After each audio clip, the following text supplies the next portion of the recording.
doing? Good evening, good afternoon, good morning, depending where you are in this wonderful world of ours. I hope you're having a pleasant day, pleasant evening. For me, it's Saturday night, baby. Bit of Saturday night. Time to go out bopping. Not anymore. Not anymore. I'm an old man. I don't do that anymore. Yeah, for me, fun is going to bed, right? And I think going to bed, going to bed and sleeping. It's like everything you're punished with when you're a kid is a treat when you're older. You know, like you have to have dinner early. Really? Oh, that sounds terrible. No. So for me, it's Saturday night, baby. Saturday night. The Sabbath just finished, you know, I'm coming back into the world. It can't be any worse than when we left it, right? That's what I'm saying. The only way it would be worse is if there had been a nuclear holocaust, and I'm sure I would have noticed, right? I'm sure somebody would have told me. So I was relatively sure nothing worse had happened. As far as I can tell, I haven't really checked the news yet, but everything seemed to be as insanely awful as it was going into the now for me this is I have a very weird explanation for all this. It's the books of Kabbalah describe this time, and this really does, as the death of Satan. You call it Satan, the Satan, right? This is the Satan in his death throes, and it's a bit weird, isn't it? It's a bit weird. But yeah, crazy time. So as I said, for me, it's I'm just coming out of Sabbath. I've had a very pleasant Sabbath. I'm normally offline. This is basically, listen, if you're not of the religious Jewish persuasion, this is basically what happens, right? This is basically what happens. Friday night, around 7:00, right? Sabbath starts as the sun goes down. My wife, my daughters light candles. I made this thing for my wife. There's a blessing you say in a little like paragraph, whatever. And it was I got a one when we got married, but it's small. So I made this big one on glass. It looks really gorgeous, and I painted candles on it, and I made it look really cool. Right? It's a work of art, right? Literally. So they light by that, and the lights of the candles of the Sabbath reflect off the glass. It's really pretty, right? And little colors come in. It's really, really pretty. Friday night, everyone's offline. People like walking around in the street. Yeah, people being friendly. It's nice. And then you have a festive meal together. Normally that's. Well, you start off with a thing called Kiddush, which is you have grape juice or wine. First you wash it. Okay, the whole thing is first you come home from synagogue, right? Then you got to sing a couple of little songs. You don't have to. Yeah, but you do. Yeah, why not? Tradition. That's not one of the songs. Anyway, you come home from synagogue, you sing a couple of songs, you sit on the couch for a few minutes, have a little chat. Then, when it's time for the meal, this is what happens. You get up, you got to wash your hands in a ritualistic manner. This is the same manner the Levites did for the priests in the temple, days of the temple. So you've got to wash your hands in this ritualistic manner, and you're not allowed to talk until you have bread, right? And so this is awesome with kids, freaking awesome. Now, most people, I managed to stretch this out longer.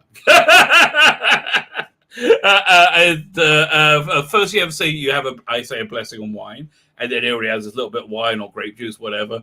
And then you have my wife makes a special type of bread called challah. You know how it's Jewy? It's got a in it. They're like, can we take this thing called challah and make it more Jewy? So do you know what we'll do? You know how we'll put a bit of Jewiness in that baby? You want a bit of Jew in you? Could be arranged. You had a bit of a okay. This is why Jewish girls not big into blowjobs, and that's it's actually very true. You know, it's I had to explain. Said no, that's more of a you're actually expected to do more of a suck than a blow, but no, they very like the okay, so it doesn't work out well. Anyway, I digress. My wife and daughters like cameras, like candles, right? We're right back the middle.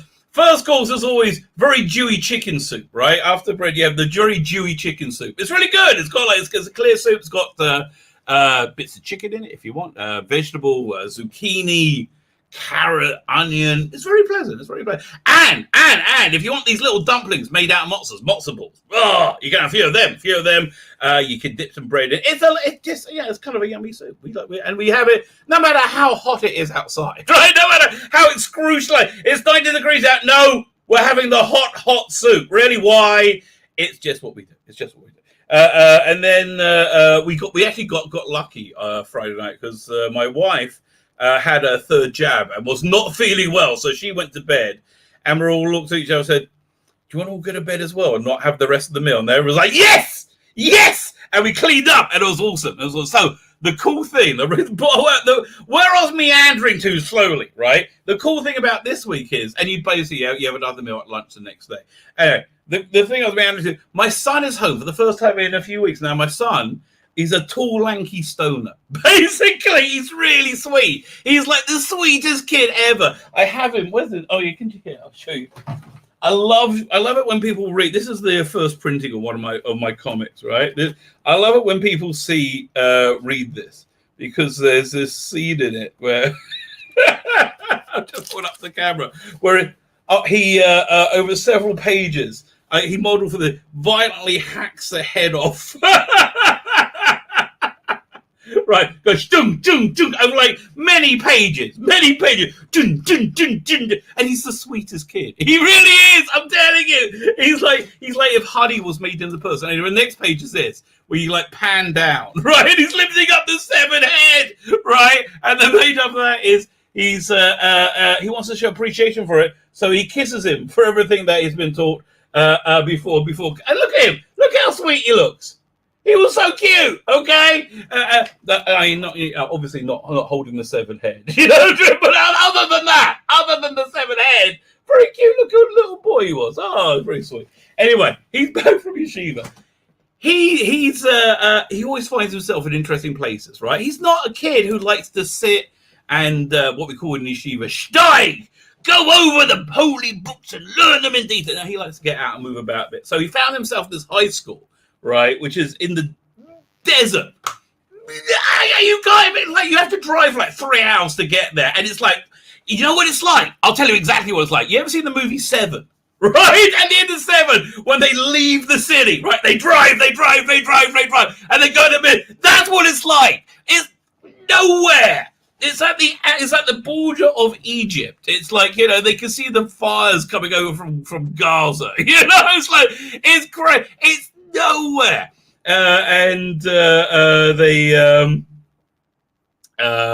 If you were to find a box with a severed head of your wife in it, it would be there. Okay, I'm just saying. I'm always on the lookout for that. Anyway, so it's an agricultural school. So he gets up early, like 5 a.m, right? And they go and work in greenhouses, which is a very like Jewy. It's a very like not Jewy. It's a very like ancestrally Jewy thing. It's like a lot of the Bible is about that.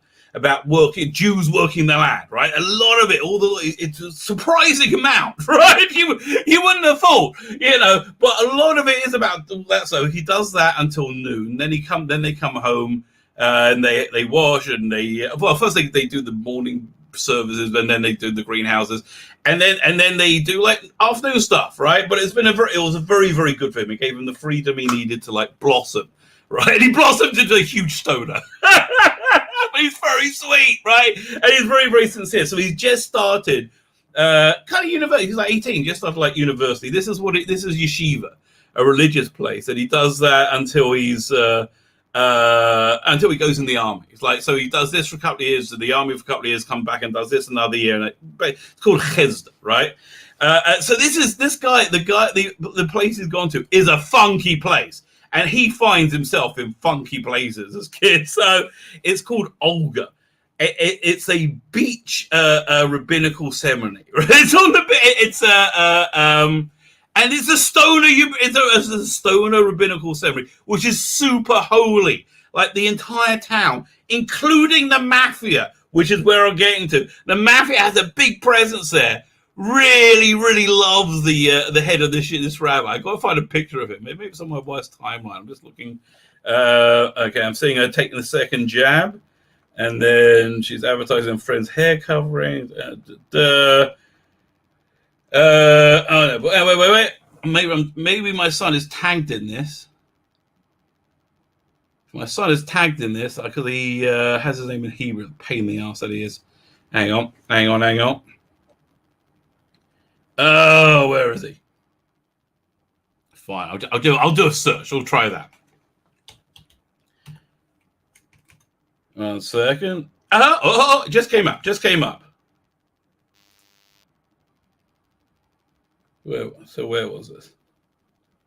Oh no, this is his old account. Oh man, come on. How do you spell his name in Hebrew? Let me look at my timeline. Maybe he's on that. Oh wait, there he is. No, I don't want to start a live video chat with him, but now I found his name. I'm copying it and pasting it. There we go. That'd be fun. That's the one. I finally found this picture. So yeah, let me show you the place. This place is like super religious. This is a picture from it, but it's like this massive stoner place, and they're deep in with the mafia. So this is one of the big rabbis coming. I think that the guy on with the white skull cap at the front, this dude, right, is the guy in charge. I'm not sure.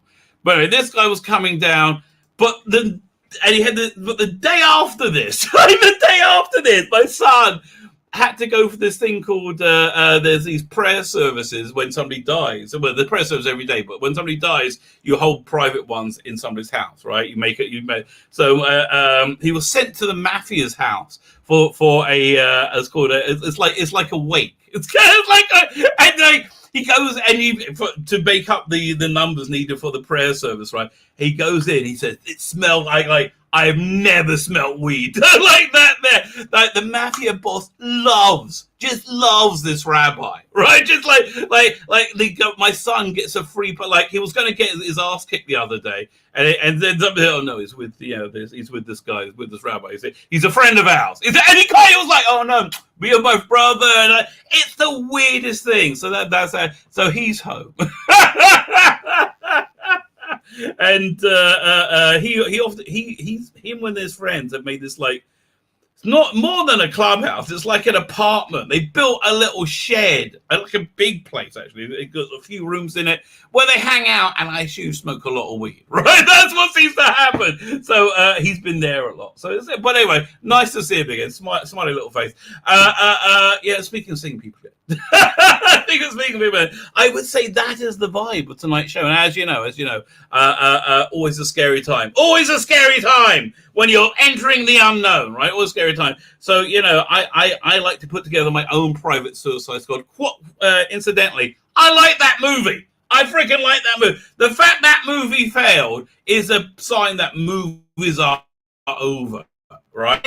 They're lying. Right? It's a lie. I don't know how they're lying, but they're lying. People aren't going to see Black Widow, right? Shang-Chi is not going to make any money.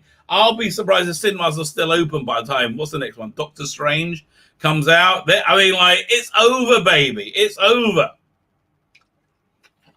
So, we need to huddle around campfires. We need to huddle around campfires and make our own entertainment. May I introduce you three people who can do that in a way that no others can. And I want to pitch this thing to them called Substack, which I'm so freaking excited about. And I want to explain to them why I'm excited about it, because if they're excited about it, I might actually give them money. Okay, that's how excited I am about this thing. I like this thing, Substack, and it sounds very, very cool.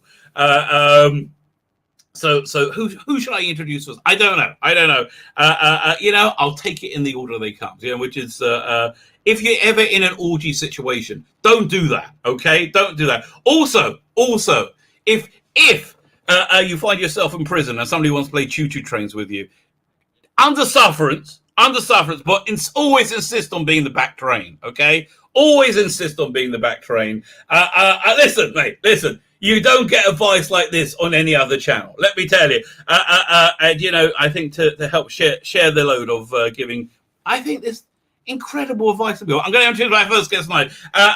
It's a person known for, well, many terrible things, But the one I'm thinking in general is taking really nice, sweet animals, which I find quite cute, and then making me horny for them. It's very strange. May I introduce you, Daphne Lage. How are you? I'm very good. And remember, never be the middle of the human centipede.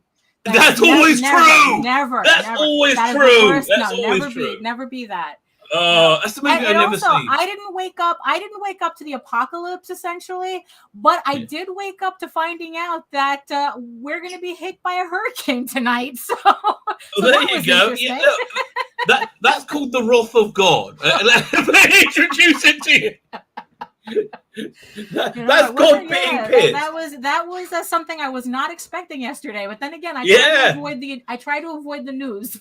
So. Wait, you're in New York, aren't you? Yeah, I'm in New York. Yeah, so we're gonna right. So you had Cuomo go down a couple of weeks ago as well. Oh, yeah. You know, I mean, it's look, he's one. They'll just replace him with another. It's not that big. I understand. But again, But again, the books of Kabbalah talk about the end of days, right? As if the Satan is dying, right? Right. So and what they say is going to happen is the Satan will have complete control over the world. He's given complete control over this world, but in his like death throes, right? Right. Yeah. And so look. From that point of view, right? And I'm not saying, look, this is just my way of looking at it, which I understand is crazy, okay? But from my point of view, that seems to be what's happening now, and it seems to be the protection, the satanic protection that very bad people have had, seems to be drying up, which means I think we could be heading to beating our swords into plowshares, you know? And, For secular people, it's called an extinction burst, where it's like things look like it's getting worse right before it starts to get better.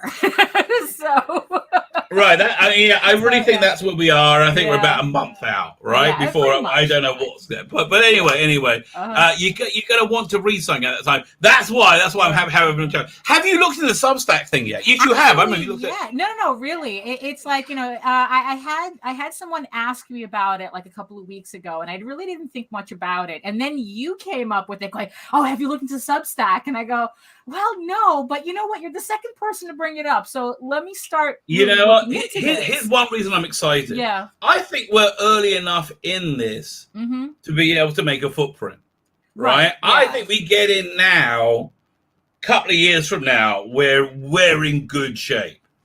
I mean, that's like we can build up a real following. I mean, that's the hope. I mean, it's like so I watched your video, and I watched a couple of other videos as well. And also the best way to learn about something is to sign up for it. So that's what I did. Exactly. So I signed up for a Substack. I started playing around with it, like reading up. They have tons of tutorials. So It's like, it's not like you're going in blind too, like a lot of these other platforms. I mean, they really want you to optimize their service for you. Like they even like recommend pricing and how to do your newsletter and everything. So pretty much for everybody who doesn't know what Substack is, it's kind of like a mailing list service with a Patreon add-on, which is right. You basically charge people things. Yeah, so you have your mailing list, which you can import from other platforms. So if you have like a MailChimp account, you can import your mailing list to Substack. You see, you've got farther than me. I haven't even looked into that much yet. Right. Yeah. So that's how much I've been poking around, since talking to you. And so you have like your main and for everybody who doesn't know, I have a parrot over here. So if you hear any weird noises, that's him, and I apologize in advance for it. So you have your main free mailing list, and you can pretty much use it for whatever you want to an extent, because that was also something I asked on the side, but I'll get to that. So and then the idea is that you're going to convert a portion of your mailing list to the subscription model, where you offer up your premium content. The thing is, though, I haven't found out is like whether you can have like multiple like multiple subscriptions, like you can have like different level. Yeah, that's the point. Can you start different accounts? Right, that's the fine. Before we get deeper into it, let's bring some more people in. Sure. Bring them in. You know, I mean that might be crazy. Listen, I have to tell you, it's not a party till you meet a drunk Scotsman. Let me tell you, it's not a party till you meet a drunk Scotsman. Fine, I know I got 50% of the equation. I'm pretty sure I got 100%. I guess we're gonna find out. It's the sad, the mad, it's a dangerous zone. Wullie.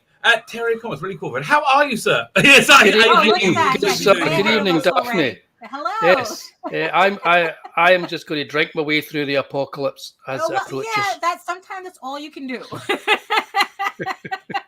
Literally sit back and watch the world burn while taking a little. I've got everything behind me here. I'm just going to. I was going to say your bar looks very, very well stocked. Yeah. Is that daylight or is that a light fixture behind you? That is daylight. Yeah. Blimey. It's like, for you it's 7:20. I'm sorry, for me it's 9:20. And I'm in Dundee, which is the brightest kind of city in Scotland. It's the sunniest city in Scotland.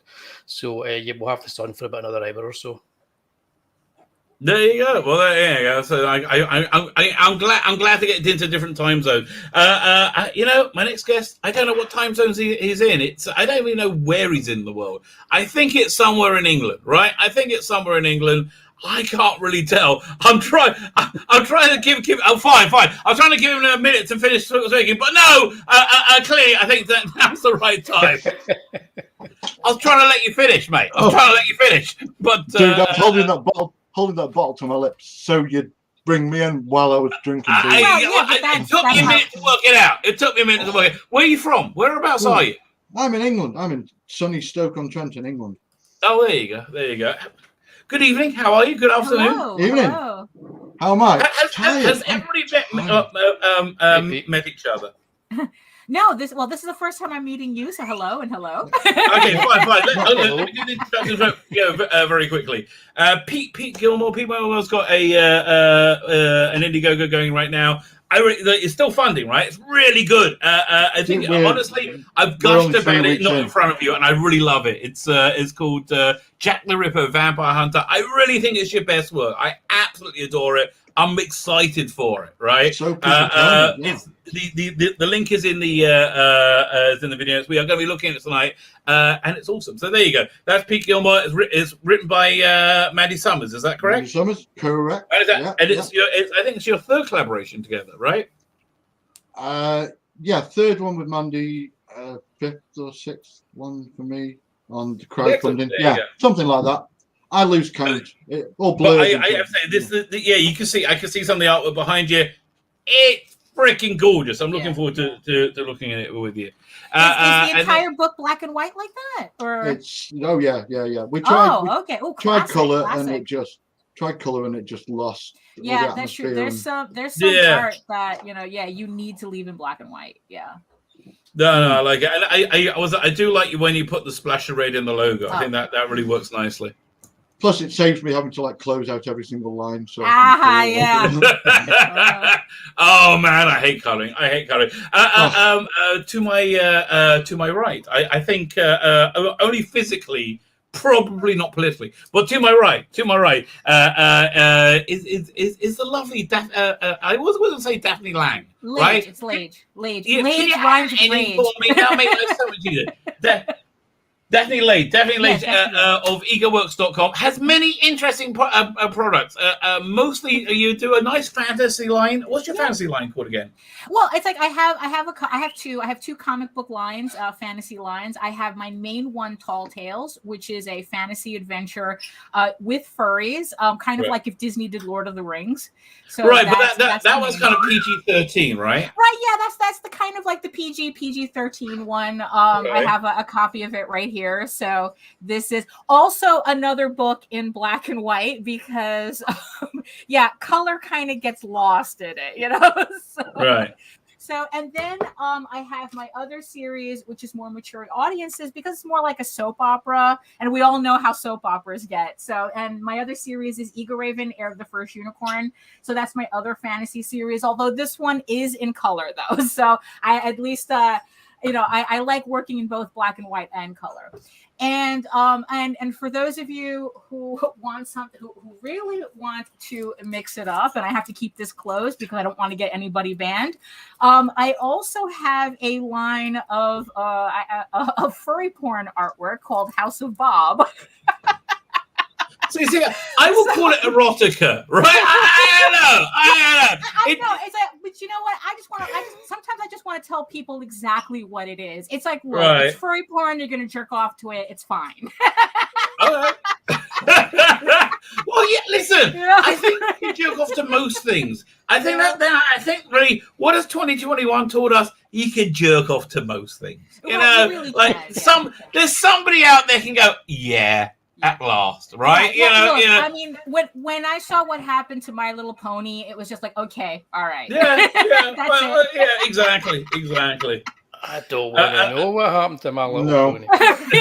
You don't want to know. And then, of course, I want to introduce Wullie from Terry Comics. I would say, you've got a very good brand going. Just like doing, he's got a very good horror comic vibe going. So you got Elsa Dark, right? Yep. And then you got like Teddy Bogerman. Is that Teddy Bogerman is more like the Crypt Keeper? Now he's in Elsa Dark, but he has his own book as well. I can't remember. He's going to make an appearance in the 3rd issue of Elsa Dark. I've been kind of quiet lately because I've been working away on Elsa Dark. Right, I thought it was done, right? And I saw you on Twitter. I'm like, oh, it's still going. It kind of should have been done, but the day job got extended because I know, mate? Do I know? Thing called a lockdown and stuff. You might have known about it. So I came off the day job and just took like about a month to just kind of like try and get my everything back together again.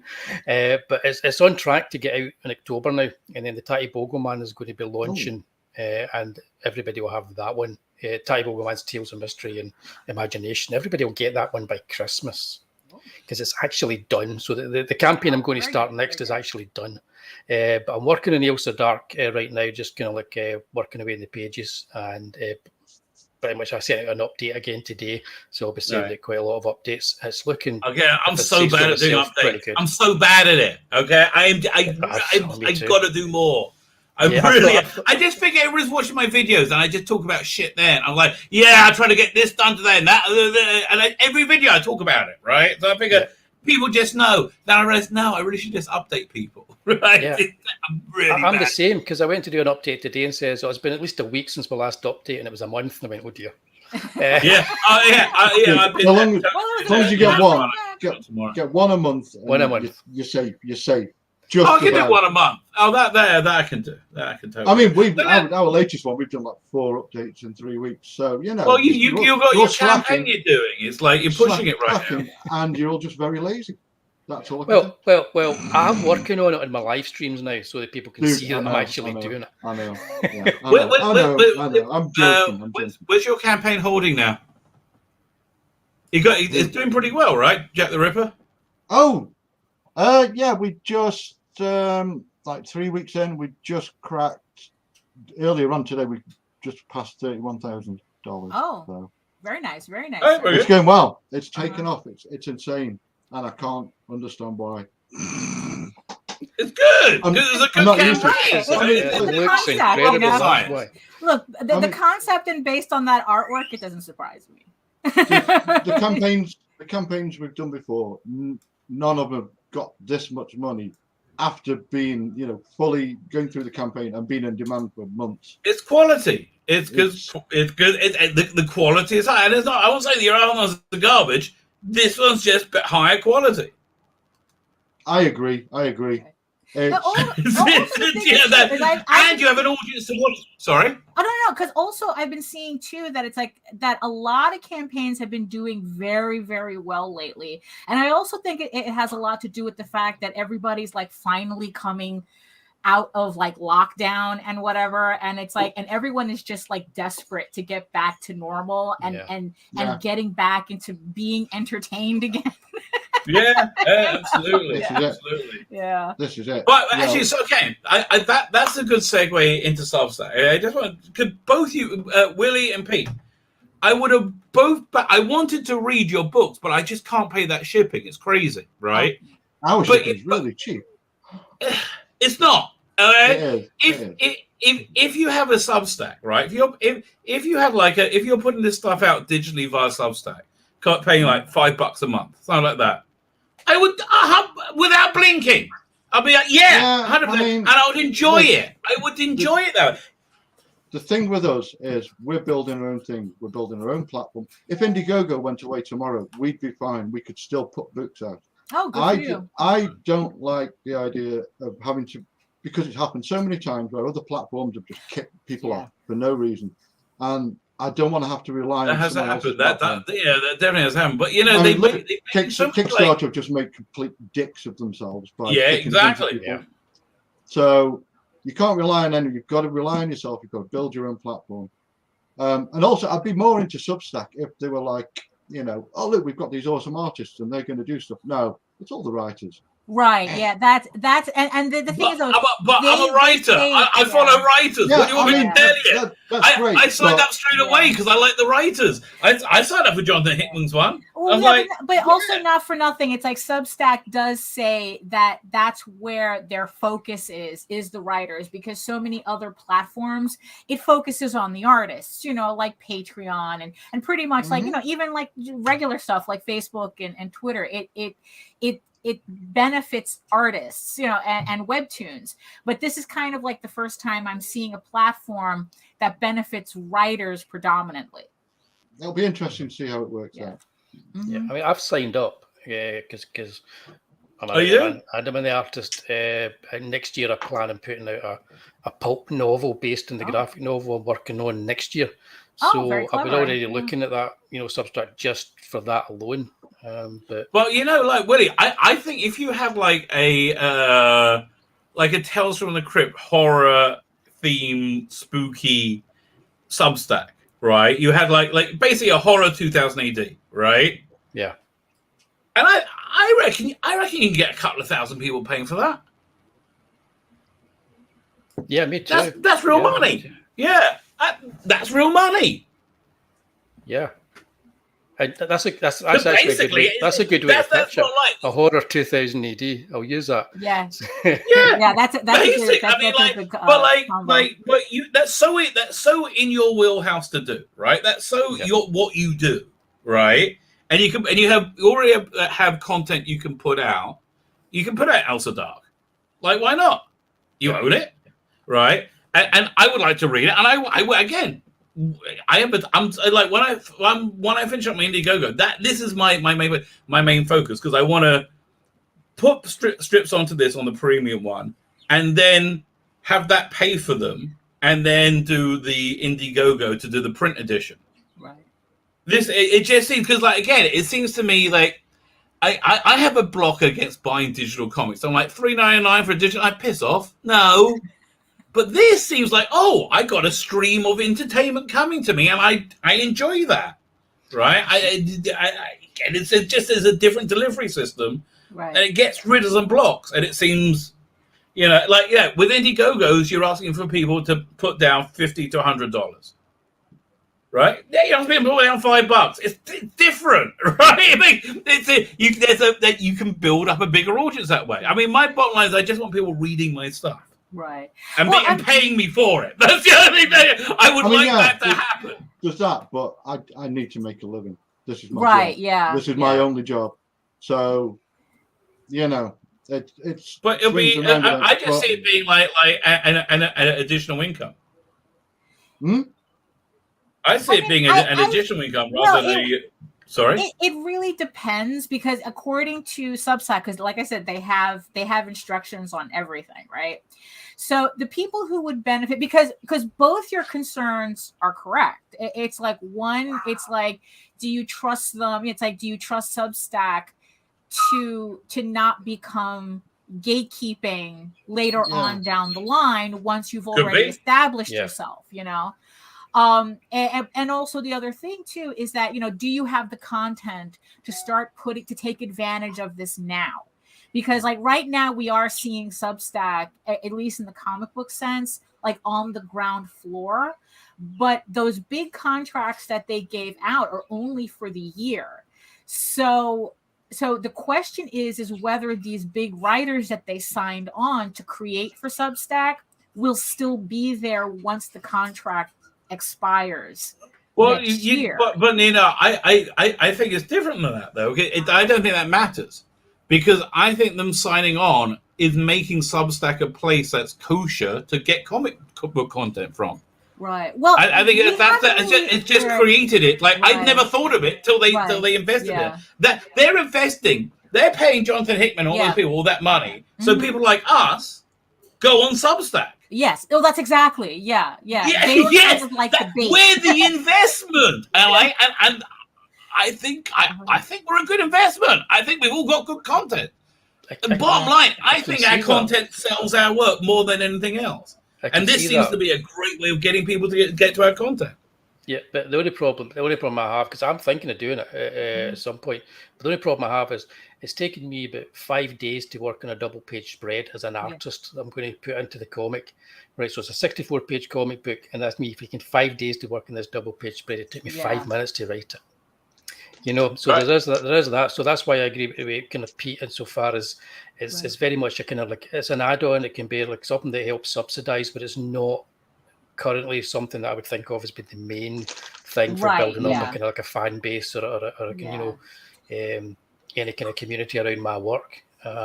Maybe it's something. Again, I mean, it's something I want to do just because it's there. So I think 25 pages a month is doable. 25 black and white pages a month is doable, right? That gives you 6 pages a week. I think $5 for 25 pages a month. I think you can do it. Probably, I would kind of scale that back. If I've been possessed by the ghost of Jack Kirby, I could probably do 25 pages. Right? A yeah, month. exactly. Yeah. Yeah, man. It takes. Yeah, we can do 5 pages a week, but it took 2 months to plan it out. I definitely can't do. I could do you 1 or 2 pages a week on this project. Listen, we got to. You know, that's why pros get paid. That's why they get paid. Well, here's the question: what do you guys feel about Patreon? Are you on Patreon? Patreon, I think, is a bit more dodgy, isn't it? All this stuff is very reliant on you having a customer base, building up your platform. Yeah. I mean, I don't doubt there's people who've seen Substack now and going, "Oh, I'll get on there," and they've got no following and whatever. They think they're going to make tons of money. You're not. You're really not. Thank you for saying that. I think you need to have something. Honestly, I think if you plan it, if you take time and you have content. Look, I'm in a good position. I got a lot of content in the bag, right? I got a good 6 months of like free content like that. Like I can put out for it to build up. So I'm just in a good position that way. But like I might even have more. Thinking about it, I just have a lot of content. And you know what? I don't know. I built up a few thousand here on YouTube. Feels like I could do it again, right? Feels like it's not a leap, right? I think I can get a few hundred. I like the optimism. This is the math that Substack actually tells people. Okay, this is literally on their website. That in order that they recommend that you at least have 10,000 people on your mailing list, whatever mailing list that you're using, whether it's MailChimp or whatnot, to hopefully convert 1,000 of them to the subscription model. So that's high. Yeah, that's even high. Yeah, 10%. And even then, 10% is very generous. I think you're looking more at 6 if you're lucky. 4 to 6. Yeah, exactly. So even then, Substack is being very generous with their numbers, because they were saying if you had 100 people, expect only 10, and I'm like going, expect 1. Right. Although you know what, I'm not sure though. I'm not sure. I have to tell you. Everybody on screen, if you had a Substack, I would subscribe to it.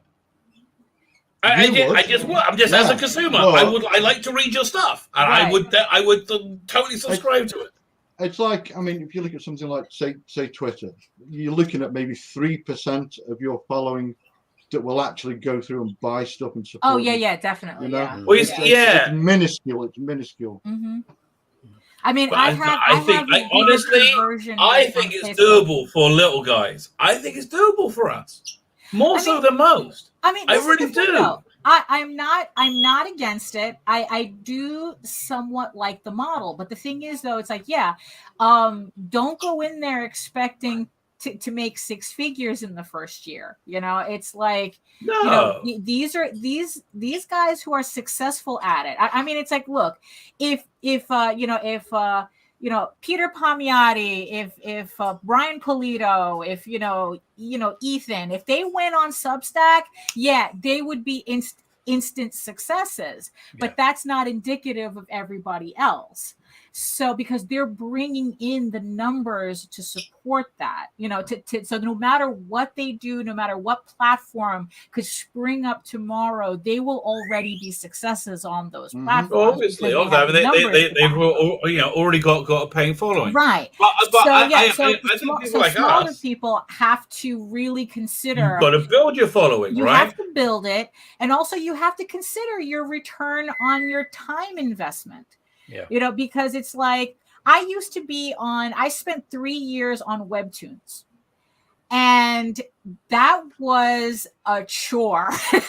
Being on Webtoons, I mean, honestly, it's like, look, it works for some people, but it did not work for me. And I had 2 titles on there. Well, what was it? Can you describe it? I had put a Webtoons version of Tall Tales and Eagle Raven on there, but the formatting was torture. And then what I found is that people who, on Webtoons, it's like I got no conversions from Webtoons onto anything else. Nothing converted to my campaigns, nothing converted to my store. So it's like pretty much I was giving my stuff away for free to people who could have cared less. Sounds like it. I hear that a lot from quite a few people. Yeah. I just think if you have 100 people back you in Indiegogo, you could probably times that by 5 on Substack. I would doubt that. I don't know. It just seems like it seems so much simpler and easier sell. I don't know. You see, because what I like, one of the things that I like about Substack is that it allows you to offer annual tiers. Because Patreon doesn't do that. So it's like, so instead of paying monthly, you can pay, get a yearly pass that you can probably discount or something, so it's like, well, it's cheaper if you get a yearly pass than if you get the monthly, and play around with things like that. But you see, that's the thing. At the moment, it does require a lot of playing around. And the big thing is, like, do you really have that time and content to play around for at least a year to see how this works out for you? Because if you're making $31,000 on Indiegogo, then it's like, Substack. I mean, it might supplement a little bit, but you have to consider whether the effort to maintain it is going to be worth your time. You see, I think Substack is within 3. I think within 3 years, Substack will be the primary income, and Indiegogo be secondary. Oh, I don't know. I really do, because I think paying less. I kind of see I always see Substack as kind of like very supplementary. I don't know. I see Substack people are subscribing to the individual, which is kind of like, it's different. So in Indiegogo, you may have one campaign following the other, but they might not always hit with the same audience. Right. Exactly. Yeah. So it's a slightly different thing. Whereas if you're doing Substack, you've got to be aware that you're giving the people that are subscribing in Substack what they're expecting. So if they can preview your work and see what you're doing, they're kind of expecting a similar thing every month. Yeah. If you suddenly decide to go all David Lynch on them after being very Steven Spielberg, they're not going to be too happy. Whereas you could do that on Indiegogo. You could decide to do a campaign that's say, this is my passion project. It's a bit weird, it's a bit wonky, but I'll do it anyway.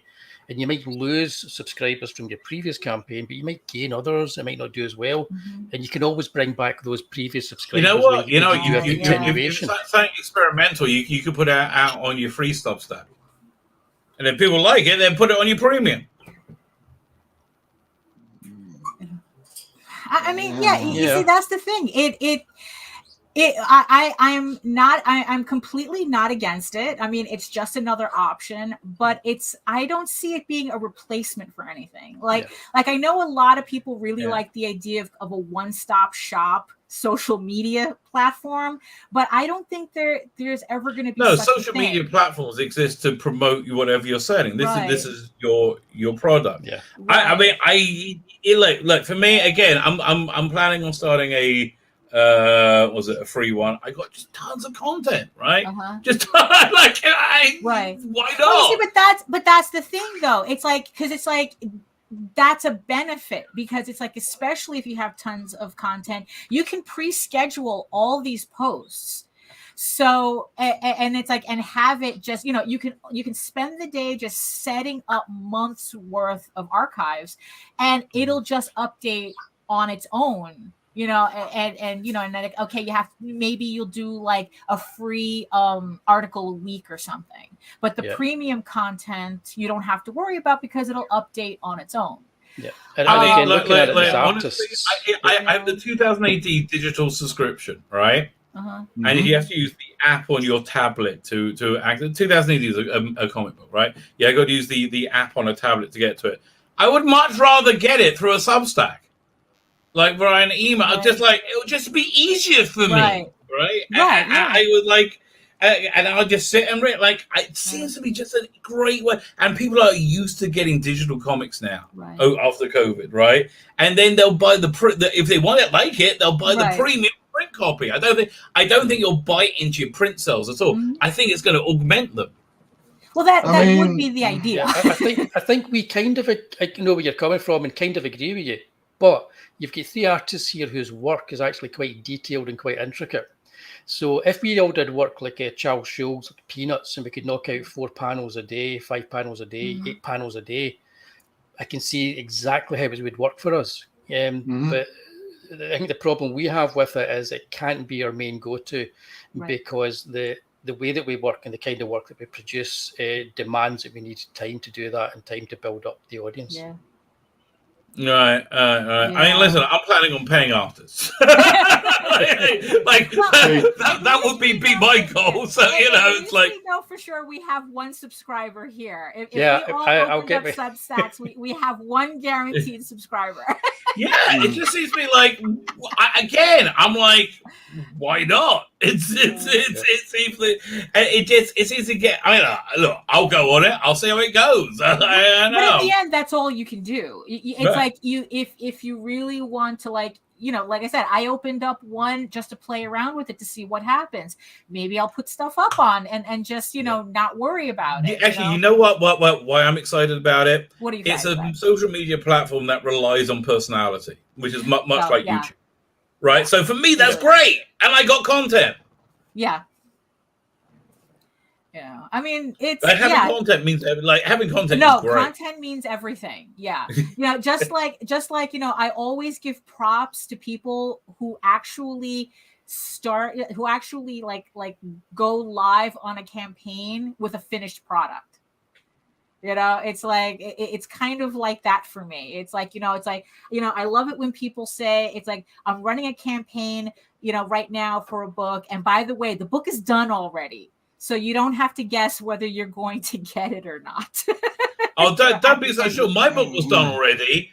I'm still 2 months behind. How do you manage that? Ready then. And you say. You're saying you've got time to do Substack as well? Right. No, I haven't. I've got to finish this campaign so I can launch my Substack. I can't. Exactly. This dumped in the middle. This is making Substack is making me finish my campaign. Okay, what happened was I added in 5 pages into one book because we reached the goal, right? And then I went to print it, and they said, we have 178 millimeter width rather than 176 millimeter. So I thought I could just chop it but then I thought it wouldn't look as good, so I went through each page and resized it. It took me a week and a half. It was so that took me forever. Now imagine how long it's going to take to do that and be the person drawing it. You know? Right, yeah. Well, I did draw most of mine. I mean, look, I've drawn a lot. I'd love to pay someone else to draw all this stuff, but you know. But listen. Given the option, but I've drawn like I drew this whole book. I drew a few books. Like I drew this book. How long did that take to draw? Years. Yeah, but like nowadays I can do a page day black and white. See, now you're wracking your own. Yeah, this was one of mine as well. Didn't you just tell us that we could just do 25 pages in 30 days? I said I can do a day in black and white. I can totally do a page a day in black and white. Could you do a page of this? I can do a page in black and white. Like after this book, I can do a page a day. But again, black and white. I have to get something into color. I can do a page a day, black and white. But doing the YouTube as well is going to be hard. Right. I'd have to pay someone. I'd have to pay someone. But bottom line. To be fair, but again, if you 3 pages a day. So. Yeah. What was that? I said our last book, I was doing 3 pages a day from pencils to lettered. How? But that was a different thing because that was more cartoony style. Right. This shit takes a week. I believe that thing down there. Again, it's gorgeous. So I don't know. It takes you a while. It just was really good. Tell you what, let's pull up your campaign and hold up your campaign while I say hello to the chat. When I'm like an hour in, I haven't said hello to anyone yet. Where is it? It's not here. What? Your campaign. Mine? Here, I'll find it. I'll pull it up.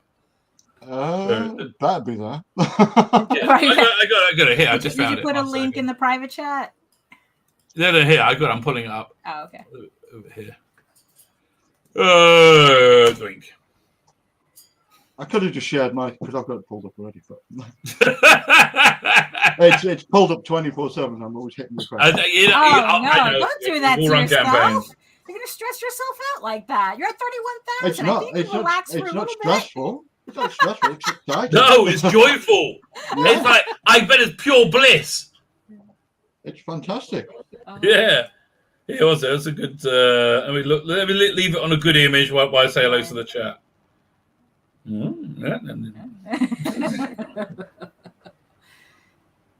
There you go. That's a nice one. Right, let's say hello to everybody. Darren Emerson, how you doing? Blast Beat Industry. Hail to England. Shout out to Carcass, the great metal band in history of the United Kingdom. I guess so. Critical Blast is it? Also Critical hello. We're very happy you're here, Critical Blast. Cam is here. Jonathan Cox is here. It's going to jump in a minute. Blast Beat Industries I don't know what that means. It has a little slanty thing, an M and a slanty thing. It looks like buttocks, maybe? I don't know. Pointy buttocks. Could be. On Comics, how you doing, sir? How are you? Mike, Jimmy, Loretta, D. Brun. Wow, there's a lot of you there. Is that one person? Mike, Jimmy, Loretta, De Bruyne. I tell you, 18 per person is a dead killer. I wonder what 18 per person is. If we're talking about, I was talking about much less. If we're talking about Substack, audio advice from Rabbi. There you go. It's always good. There you go. That just jumped. It's you don't want to hear that when you're in an orgy. Or maybe you do. Or maybe you do. It gets dumped. There we go. Okay, I'm whizzing through the chat. Depends if My Little Pony's there or not. Right, yeah, exactly. When the bronies show up, the party's over. Yeah. Mark the Vicar is here. I tell you, I'm always fascinated by kinks I don't have. I'm like, really? Okay, whatever you want, mate. I don't mind. Congrats to Pete for breaking 30K. Well, very congrats to you. I'm broke, unfortunately. That's life, mate. I know. Listen, I'll have a free one on my Substack will be free. PD Richards here. Pete Bakewell. What a talented bunch of people. I've already backed Willie's and Pete's project, but we'll make sure to check out Destin's website later, especially after hearing the phrase furry porn. Listen, it's weird. It's weird. It's something I'm not into. Yeah, I saw it, and I'm kind of like, oh, that's kind of hot. I don't know what to tell you. That was the idea, yes. Right, so we will examine it. We will examine it within the bonds of YouTube guidelines, I think. Bristolian Dave, how you doing, sir? Oh, hey. That lasagna. Too bad. 25 pages a month. I could do it with we made a lot. You could do 25 pages a month. Oh my God. Not like this. Not like this. Maybe. But listen, that's why you have 3 people work on a page. Oh no! You know, pencil No. That's why they had it. I like the Sausage Factory, right? I think Sausage Factories produce.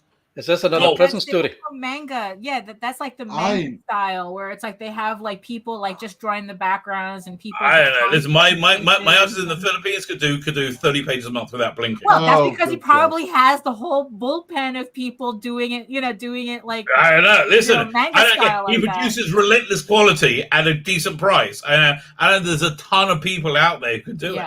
Yeah. It's listen. I get. 2018, they could easily have a 10,000 person paid Substack. Easily. I would much rather get it. Well, yeah, I would agree too. Yeah. You probably get more than that. But I like Viz Comic. Listen, you know why I'm like this?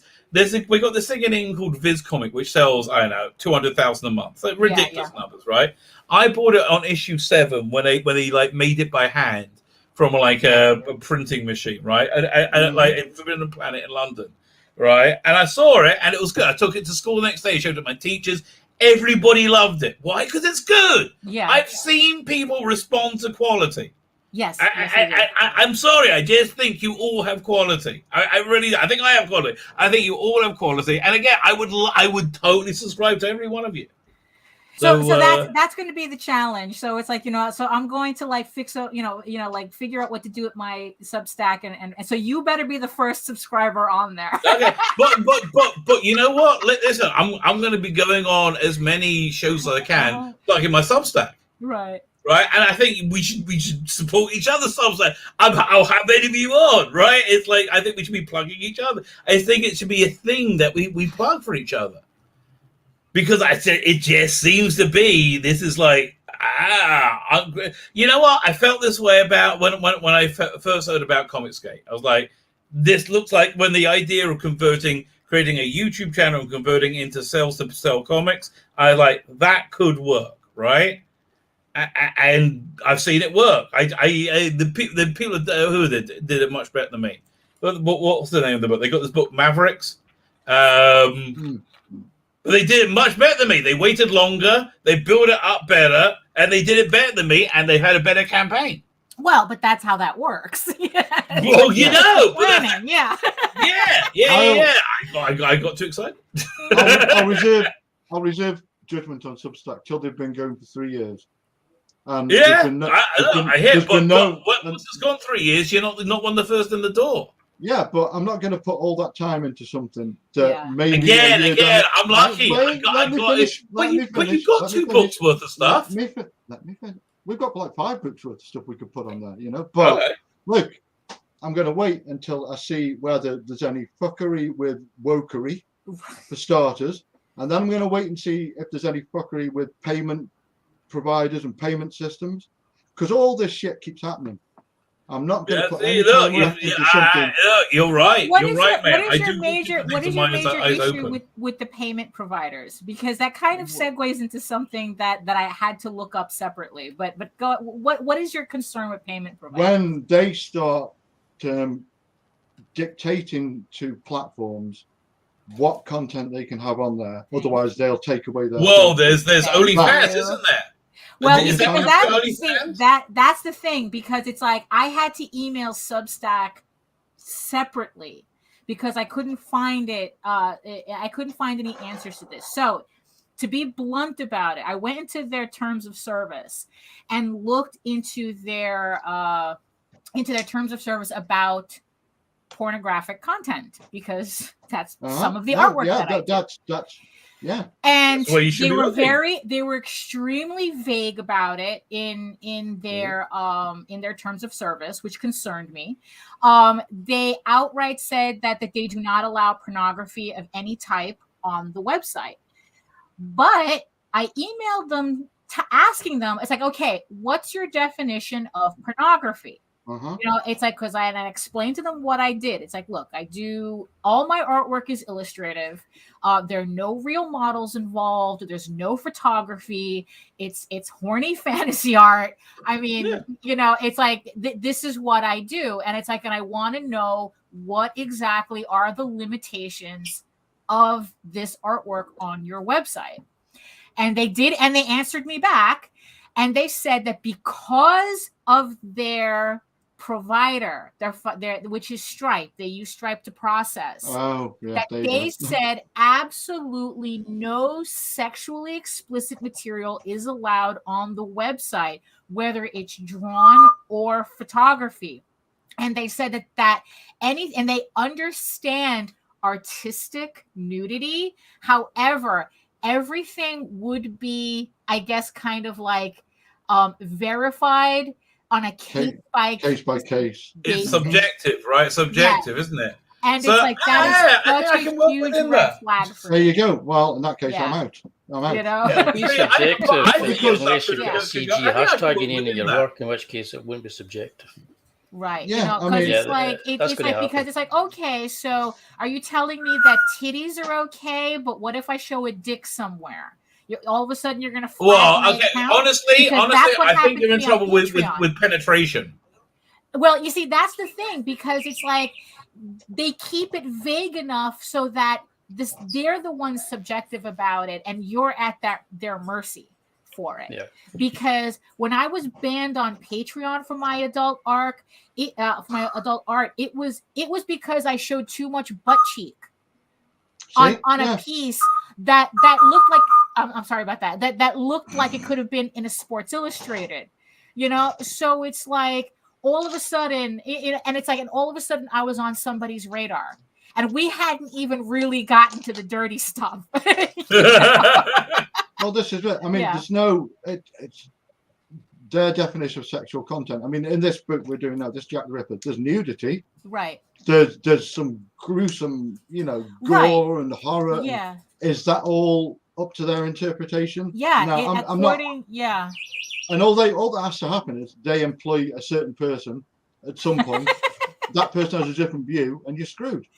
Well, there was too much butt cheek for Patreon, and after that whole thing happened, and I cleaned up my site, I pulled that part of my Patreon account off Patreon, because I go, you know what?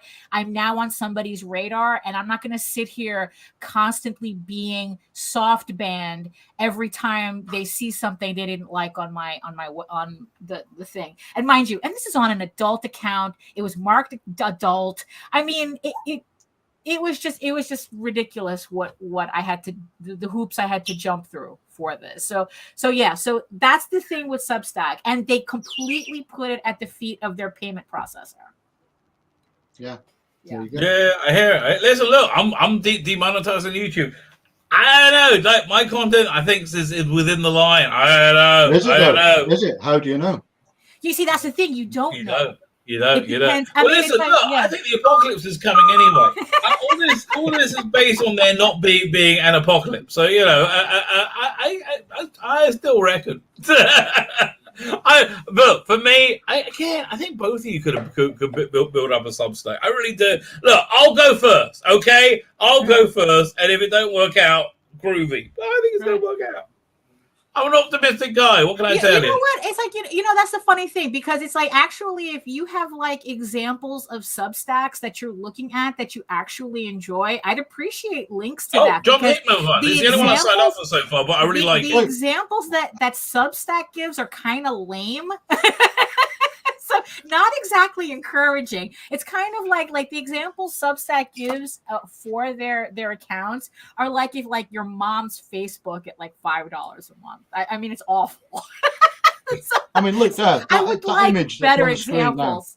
that image that's on the screen now, is Yeah. that too much for them? Yeah. Well, to Patreon, it was a piece like that got me in trouble. Yeah, it's always it's always the horror stuff that they come for first. Yeah. You look at the horror comics in the 50s, you look at the video nasties in the 80s, censorship in the 70s. True. That is true. It's always the horror stuff they come for first. So it can be something like a butt cheek or nudity. Yeah. The British censor, if there was blood being shown on a breast, that was a triggering mechanism for rapists, they thought.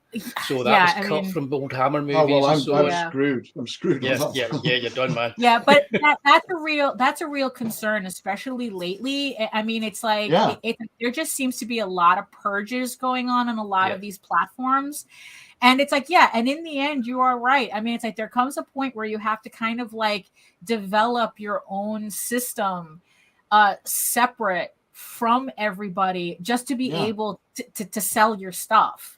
Yeah, you know, listen, I honestly, I think the whole Afghanistan thing, I think everything is based on Trump. I hate to tell you, everything. They're crazy.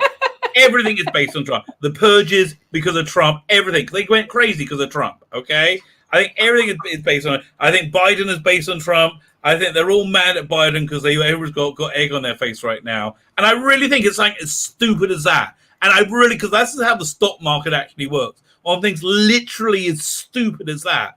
That certainly fired things up more, but it started long before that. I think so too. It started, but it put it to a head, and I think people are just pissed off with it now. I think we've reached a point where corporations, like there was just a corporation that pulled Arnold Schwarzenegger's trainer or something. Oh yeah.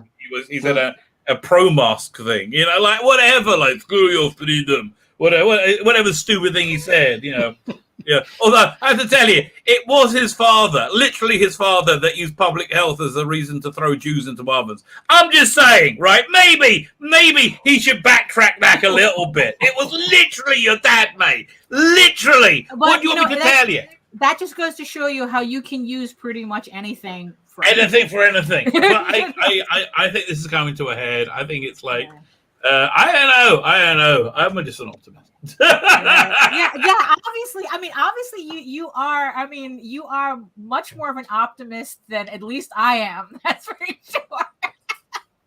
You know. I don't know. It just seems like we got a new thing out there to try. Right. Again, I'm just in the right position for it. It's all based on content and personality.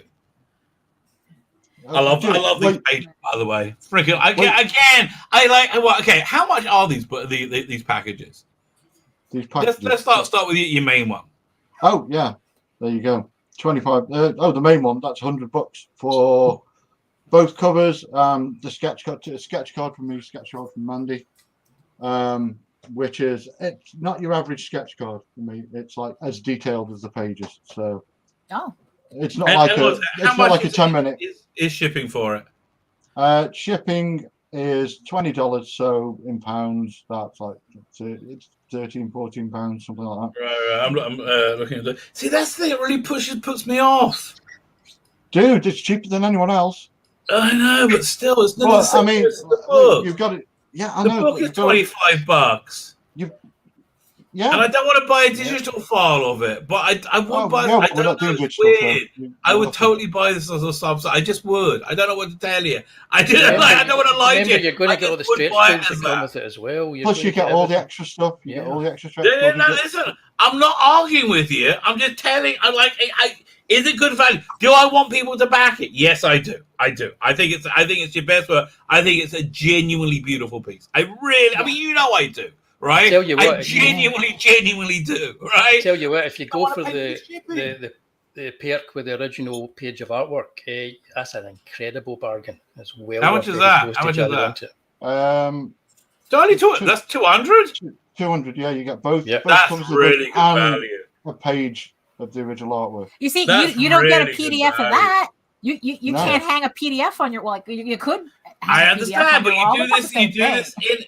In addition. It's again. I would buy the print version of something that I particularly love. Right? If I loved it, I'll buy the print. That's just where we are in the world now. Mm. Like I buy. I don't know. Yeah, if I really like something. I don't know. I mean, you say that's where we are in the world now, but 400 people at $31,000 disagree. Yeah, well, there you I go. don't think they disagree. I don't think they disagree. I think they would buy it digitally as well. Yeah, But in the right format. I don't think they entirely disagree. That's entirely on me. I Yeah. said no to digital. I said no. I kind of half agree with Pete here. I think if you go digital, you have to go for a price that's close to the physical. So you can't be Well, doing, you can't be doing a book for only 20. Only if you're selling the book. No, you can't be doing a book for $20. You're streaming selling the service. content. You're selling the content, and you're selling yourself as a creator, as an artist. Stephen King doesn't charge $1.99 for a digital version of his latest hardback. No, it's just a couple of dollars less. If you had a Substack charging $8 a month for like 8 chapters a month, he would make it. Get what you pay for.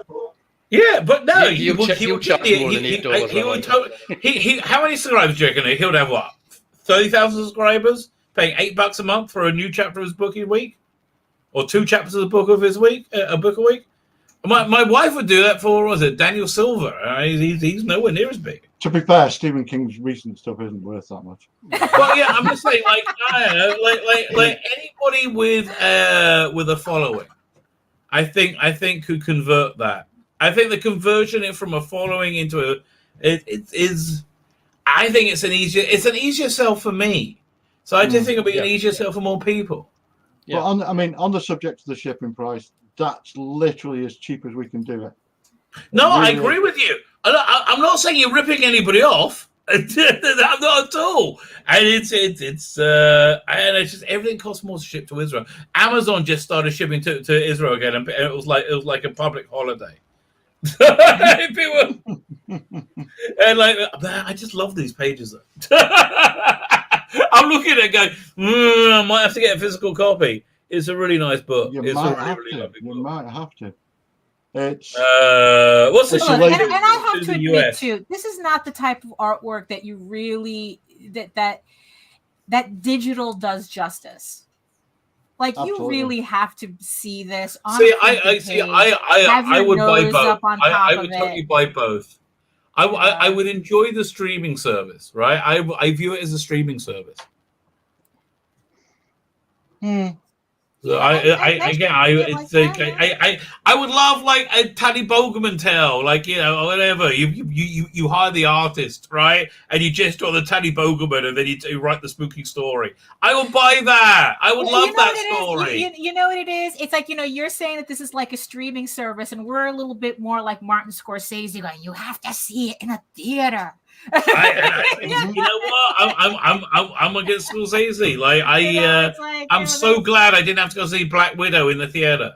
I want to see. I wish I could have seen Suicide Squad in the theater. They didn't have it on, unfortunately. Or I would love to see Dune in theater, but I'm grateful I can see definitely. It. Yeah. You know, like what? I have a 60-inch TV at home if I have to. Like, it's not like I'm living, you know, on the it's not like you're watching it on your phone, you know. Well, I mean, look, there's some things that are better to watch on your phone, I found, but yeah, like, oh my god, they just did this you know, the show I love, Doctor Who. So they burnt a bunch of episodes in the 60s, right? And so they've been kicking themselves ever since. And they've been finding other ways to release it. They've done animated versions. They just tried this new animated method, and it's so awful. Like, you can't watch it. It gives you like motion sickness. It's all like motion cap. It's so bad. I think it's so unbelievably bad, and you literally can't watch it. I have to try and do a review of it. I don't know how I'm going to do it. It's like they've mocapped it, but they haven't got an animator to then fine tune the mocaps. Yeah, and so like they have these weird motions, and their faces are static. It's just weird. Just nothing about it works. I mean, listen, like you put on a mocap suit, and your direction is pretend you're an animated character, and they walk, you know, and they're like going like that. Everything looks like it's in Thunderbirds. Yeah. See, Not that Thunderbirds, there's anything wrong with they can do Thunderbird. that. Yeah. When's this a shipping? Speaking of shipping, when's this heading out? When is it? Yeah, we're aiming for November. It's a lot of work. It's a lot of work to get done. Oh man! But this is me. I love this stuff. I get into it, and I'll work 20 hours a day just drawing. Oh yeah. Sleep, get up, start drawing again straight away. Which is your most popular level? You know, for people who don't want to think about it, you know, it's like, you know, what's your most popular level that everyone is just zeroing in on? To be honest, we had on the campaign at first, we did a special cover. See this cover now that's scrolling down this one? That one there. Yeah, that one there. We did that as a 72-hour special at the start. You could only get that cover for that. That was insane. Now those tiers aren't on there anymore, the campaign tiers, because we had to take them down, you know, after 3 days. That was crazy. Went through the roof. I don't know. I literally refresh, look at the numbers, and then get back to drawing. All the business side of it, that's all Mandy. She was in the chat earlier. You would do more artwork if you stopped refreshing. This is true. Although, I mean, normally when we do a campaign, it'll be like we'll launch the book and then go out and do a couple of like live streams on different channels and whatever. But this one, I've literally, since we launched, I've been on two or three live streams a day. Wow. For the last 3 weeks. So yeah, you got to beat the drum, man. That's the most. Yeah. That's the hardest bit about selling your book, beating the drum. Oh man, these all see all of these can be prints. Like just how much of this stuff could just be really. I love the T-shirt over here. It's so cool. Yeah, a couple of people have said, can you do like large size prints of all the pages? It's like, we could. If you did do like an art edition. Oh yeah, like those, cool. You know, like those giant books that Marvel. Yeah, I love those. Putting out, yeah. I'm really pushing for us to do that. Not on this campaign because, you know, people are backed already, and we don't want to put something on there, so they've got to go back and. Like on a future one, but later, totally your best work, mate. It's great. I want to either do like a hardback 11 by 17, or like a portfolio edition, so it's all loose pages inside. Right. Nice. But yeah, this would be the campaign to do that on. This would be the book. Because I mean, it shrunk down to a comic book size. It still looks gorgeous, but you do lose a lot of the. I mean, some of the detail. Right. I have to, when I'm inking a page, I have to use a magnifying glass. Ooh. Well, I have to tell you, the Go-Go, they really shrink down your art. I hate their algorithm. Oh yeah, you got to play with it. I'm a graphic designer, so I have to fight with it. But like, it really shrinks down your art. I like the both covers. You missed out on this one. Is this ever going to be a print?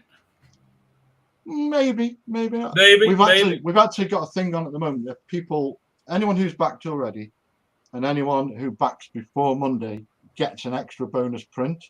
I can share that with you. Oh no! If you go to on the campaign, if you scroll up to where it's got like discussion and story and all that stuff at the top of I think it's right up at the top somewhere, isn't it? If you go to updates, updates. There you go. Maybe I think it's that one. Oh, crazy! That is gorgeous. Oh, that would have definitely gotten me kicked off of Patreon. Yeah, censored the hell out of it. Yeah. Well, I don't want. That's really cool. Again, you know, I like it because it's. I mean, obviously it's hot, but I mean, there's so much about the vampires that's based around erotica. You know, it's like it's nailing it, man. It's really nailing it. I mean, as I would like to be. All these women are, because you know it's the story of Jack the Ripper, so they're all prostitutes. They're all the women he killed. So, and I'm very happy that they're much more Hammer prostitutes than they are like from Hell prostitutes. Yeah. Oh, look, I had to spend a couple of days researching Victorian prostitutes. Well, listen. You got there's some fun times right there. And some of them were insanely beautiful, but most of them looked like they'd just fallen out of a potato sack. Well, you know. Well, there you go. You focus on the weird. That's how I learned what a merkin was. Weirdly as well, some of them were celebrities. Like really, you know, they'd have little posters up, and in the alleyways, like a poster of some like famous prostitute. Weird. Really? Weird. Yeah. Like hairdressers. They were also the first people to start doing sexy cosplay because the Victorian prostitutes invented the thing of like a beautiful woman dressed in a man's army uniform or something like that. They invented all that stuff. They used to I did not know that. I did not know that. Walk the streets dressed as soldiers and policemen and stuff, but with like short skirts and stuff. You always imagined that they had these big crinoline dresses. No, they didn't. That's funny. There you go. There you go. Very good. Okay, listen. So you got 9 more days to go. I imagine the campaign is going to get more frantic as it goes along. You're hopefully shipping in November. Best work ever. What do you have something planned for what you're doing next? Yeah, we've got everything planned. Everything's planned out with us. Very good. We've got the second 30 days we're going to extend on this, and then it'll be in demand for a bit while it's finished up. Mandy at the moment is fulfilling Pirate Queen, and then she's fulfilling the That's a great book. I love that book. Fulfilling Walk the Wizard that we've just finished, and then it's on to she's doing Pirate Queen 2 with Clint Olinsky. While she's doing that, I'm doing Rocket Girl 2 with Wyatt Holiday. And then we're coming back together for, I think, Super Dad 2 maybe, or more of this. Listen, look, this is selling. Go with what sells is what I would say. So listen, everybody in chat, go back. If you're watching this later, go back. It's in the notes. It's in the chat. It's everywhere. Go and check it out. Another one to check out. Let me pull up Willie's campaign. I think this is one. Also, I had no idea this was still running. It's like we go from vampires. And then we go to werewolves. There you go. There you go. We're covering all the bases. So, your book. So I think that when's it shipping? Because I thought it was very soon. It was, but it's been pushed back, so it'll be about October now, and then in October I'll be launching the Tatty Bogleman Tales of Mystery, which is already done, and that'll be perfect for a Christmas gift. So yeah, I've had to push this back just because the day job got mental with the lockdown and everything, and I just couldn't get it sorted. And I was also working on Charlie's London's one shot, so I just got that finished a couple of weeks ago. So that for her campaign. So I'm full steam ahead with this now. Like I say, so every day I'm working on this and getting it put together. So, dude, can I just say I would so buy this in a stock Substack. I would love this.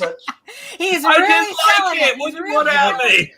You want the nice A4 because the first 2 issues are done and printed and ready to go. I'm just working on the 3rd issue, which is going to be 64-page perfect bound. I've added 12 pages to it. Originally it was 52. I'm doing it practically at least half the comic is double page spreads and layouts, and I just had to increase it in length. So that's 2 pages just that's what you're looking at there again. In fact, I'll share my screen to show you that. That's one of these cases where you put an image up and you were talking about it's like Indiegogo crunch it down and you're like, what is going on there? So I'll share that image with you. That's the one that I've been working on the last 5 days. Really? Wow. Okay. And the first book's amazing, brilliant. I can't wait to get this one. Cheers, Pete. Yeah.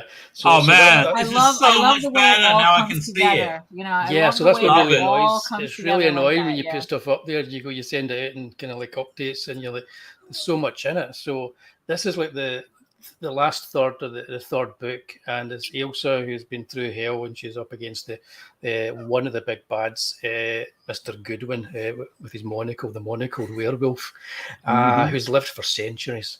And that's not snow, that's ectoplasm, because something's forming around them, something really evil and terrible is coming, probably the apocalypse. I tell you, that's exactly what I told the police. That's just ectoplasm. That's just ectoplasm. Don't worry.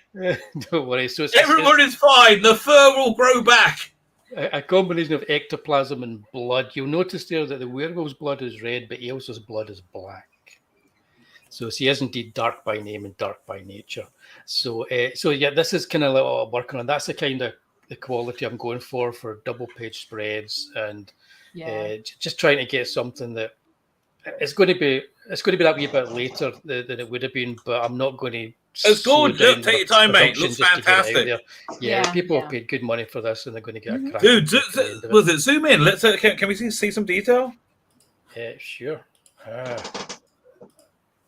I love your pen work. So nice. There you go. And why does she have fangs?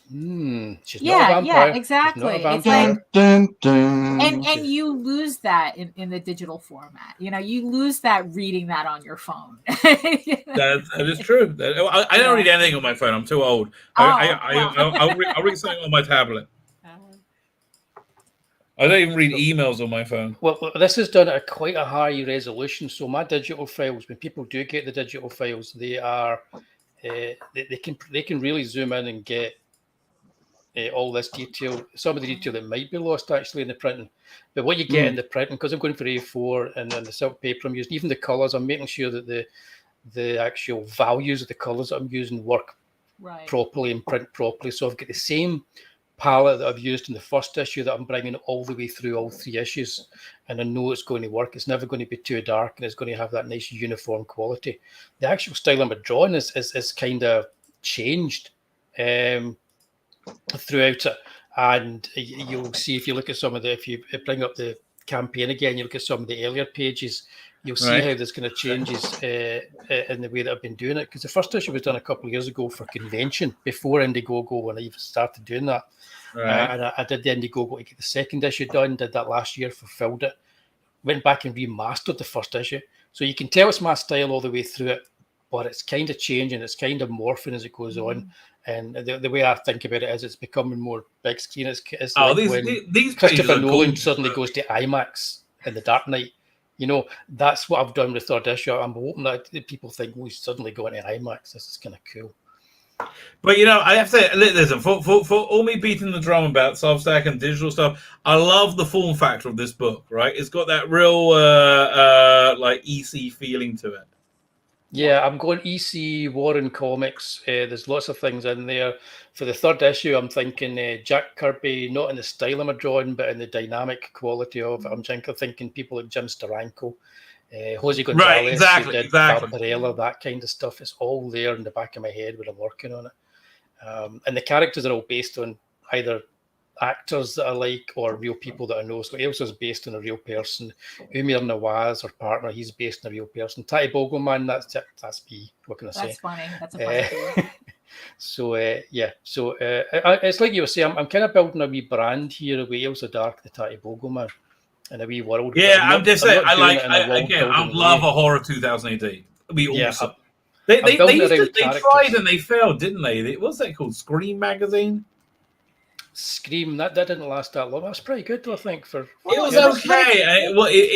It was a bit muted. That's a problem. Yeah. It was a bit like it wasn't like this will be much better. The market for horror stuff is weird because the horror movies do really well. So I don't understand why that doesn't translate into other media, because what's funny is that like on YouTube, like horror stuff and like serial killer podcasts, they're all demonetized on YouTube, but they're like some of the most popular television you can watch. So I don't understand why that's so different. It's all culture. That's the thing. It's like everything has its own culture. And they're trying to create a specific. I kind of hear it, but it's a pain in the ass to work with. It's also getting your stuff in front of the eyes of the horror community. Yeah, because they're very very focused on movies and novels and stuff. Comics, kind of. Right. So that's what I've been doing. I've been like trying to get in front of as many horror people as possible. Mm-hmm. Yeah, me too. It seems to be working. My YouTube channel is all half of it's horror and movies, because that's my passion. So it's like it's working with the comics community and the horror community, like Pete's saying, just trying to find people in different places. There must be like a Hammer community, right? Or people who love those movies. I'm blocked by the official Hammer. Get out of here! Yeah, what's that about? Because your competition. That's why. That's it. Thanks for that. I'll go with that. No, I asked them twice, but they never answered. No, the Tati Bogelman. I love these well, double page spreads. They're freaking awesome. This is all tied in as well. It's like you get all 3 issues in this campaign. You'll get the complete story, 136 pages of for the complete story for Elsa Dark, Werewolves and Vampots. It's also got zombies in it, just a wee spoiler there. And what it does is it harkens to our origin, but doesn't tell your origin. The next book that I'm going to do is going to be our origin, and it's going to be set, well, part of our origin. It's going to be set in the 1950s, and it also includes Lon Chaney and Ed Wood Jr.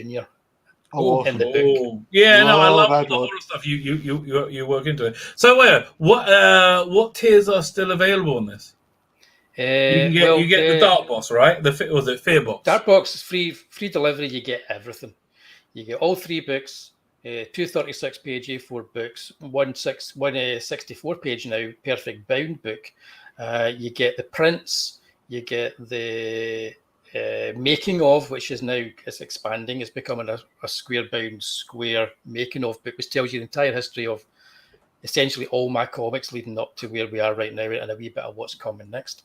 And stuff that you won't see that I rejected, threw away a tease a wee bit of that in it as well. So you get that in there. You get the sketch cards. You also get an A4 commission. Tell me what you want, and I'll draw it for you. Oh, that's awesome! That is the cheapest way to get original artwork.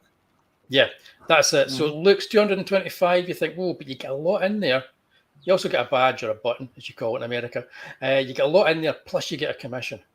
And it's free postage no matter where you are. So that's the one to go for if you want all that. If you want a drawing in that amount of detail. I'm not going to give you just a wee sketch. I'm going to give you a full-on pencil drawing. All the detail and everything for your commission. Yeah, I got that one on the last campaign like that. Cheers, mate. Fantastic. Yeah. On the wall, that is. I'm not going to turn the camera on because you'll see all the secrets. No, thanks, mate. Cheers. You've got one coming to you. The next tier down is you get the books and some prints. What prints are they? Yeah, well, the top tier is just the books. The one down there for the prints, that's an extra 10 quid. The prints you get there are you get Ailsa versus Dracula print, and you get the Ailsa of the Tatty Bogle. You guys should do a cross campaign. Could very well do something like the multiverse of horror. A Tatty Bogleman and Ailsa print. They were both in the first campaign, so I thought I would bring them forward in this one for people that missed out on the first campaign. So that's what that. If you missed out the first campaign and you like the prints, then that's one to go for. Everybody, regardless of what tier they get, gets the Tatty Bogleman print you saw earlier. The Tatty Bogleman Wants You, because that was a stretch goal that we achieved. Everybody gets the Bampot trading card, Eric the Bampot trading card, because that's been achieved. We just need a couple of backers to get Stato's print, Statistical Zeros, retro 1960s print. If we get them, you all get that as well. So how far are you off from that? We're going for four grand. When we get to $4,000, everybody gets that print. There's no kind of cut-offs, or there's no kind of tier kind of things here. Anybody who goes digital gets digital versions of all the stretch goals as well, which is why I don't like going cheap on my digital, because you get real high-res versions of these things, and you can print them out, and you get all the prints and everything. So if you go digital, you get everything. If you get any physical tier, you get all the stretch goals, no matter what they are, as we keep Very cool. Once we get to that stretch goal, because we've got another month before I get it out, I'll probably add another wee stretch goal to it for everybody and everybody will get that. This was cool. I like the postcards. This is a really nice little tier. Oh yeah, that's in the fear box. Thanks for that. Is that much in it? I forget. That's in the fear box as well. I've got them here. Maybe you enlarge. Half the stuff's already printed, so they come in this lovely little box. Oh, very nice. Lovely little box. They come with a lovely little pair of 3D spectacles. There's also a 3D comic that you can add as an add-on with the Tatty Bogleman.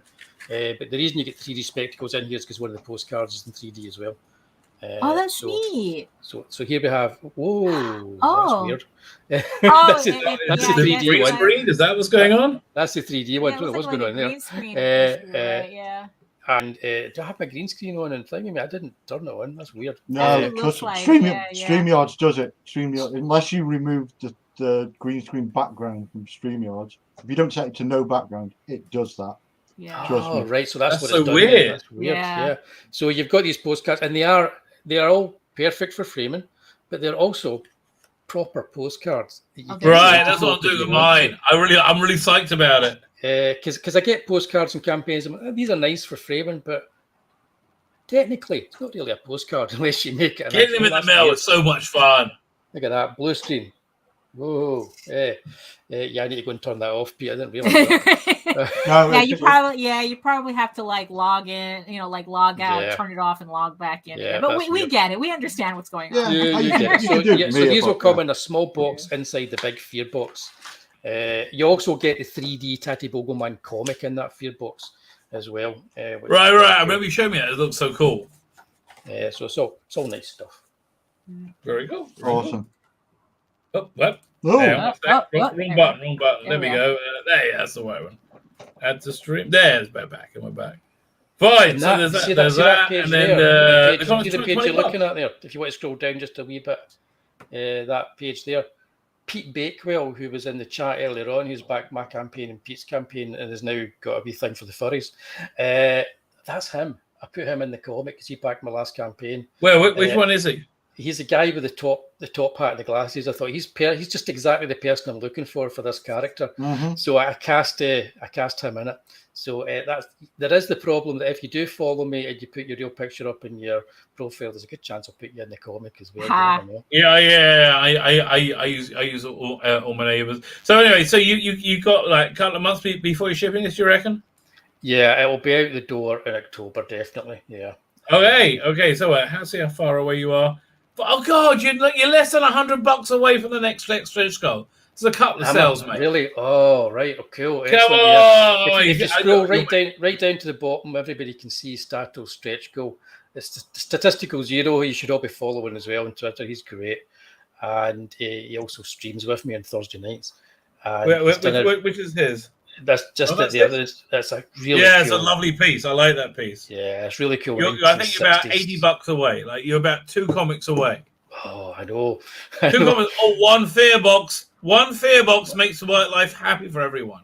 One fear box, and I'll finish one of those bottles by the end of the night. No problem. There you go. I think that's a fair exchange, right? Fair exchange. Is there anything like that we haven't covered about it? Well, as you know, I've already forgotten half the stuff that's in it. But no, just take a look at it. The mods have been doing a great job. They even dropped my web page for Terrier Comics in there. Even if you just PD Rich, they're fantastic. They're all fantastic. There's links to the next campaign, so you can sign up to the Tales of Mystery and Imagination. And like I say, that's going to be a hardcover book. All the strips are done. It's going to be a 30-day campaign, and then it's going out the door. It's not going to even go extended to 60. I want to get it into people's hands by Christmas. And because it's been... Originally, I wanted to do it by Halloween, but it wasn't going to happen because of the way everything was. But because it's going to be by Christmas, there'll probably be a nice Christmas cover as well. I love Christmassy stuff, right? Listen, I hope by Christmas that have my thing up and running and working enough that you'll go, yes, I will do mine on Substack so I can so I can get this as well. You know? Although that you have to just highlight the digital edition, which I'm again I have a hang up about buying digital comics, but I like this. Yeah. Right, I do. I really have a big, but it's decent value, and you get all the perks. I love that it's like I was saying, it's not like $1.99 or $5.99 for the digital. I refuse to do that because I think I'm as good as Stephen King. What can I say? Go for yours. That's a joke. That's a joke. I thought it has to be cheaper. I think you're right. I agree with you. It has to be cheaper, and I've sold 3 of the other ones, the catch-up one, because I don't sell that many digital there, but it's a case of like, if you go digital, what you get is you get all 3 issues. You get the Tatty Bogleman. You pretty much get the entire Fear box as digital versions. So you can print out the prints if you want to and hang them up in your wall if you get a decent printer, which most people have these days. So you get all that stuff. Every stretch goal is added as a digital version. Go to your local like Kinko's or whatever. It's all these print shops you go to. You just go to it and they'll make you a print as good as anything else. Exactly. So you're getting really high quality. I also give you them in 4 options. You get double page spread PDFs. You get a single page kind of PDF, depending on how you want to read it on your phone or your device. And I do the same in CBRs if you want to use a comic book reader.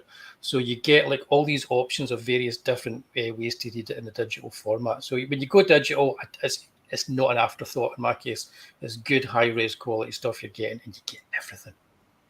Very cool. Very cool. Listen, so you talked me into the digital one. You're talking me into it. Anyway, what can I tell you? Go check it out. Go check it out. Finally.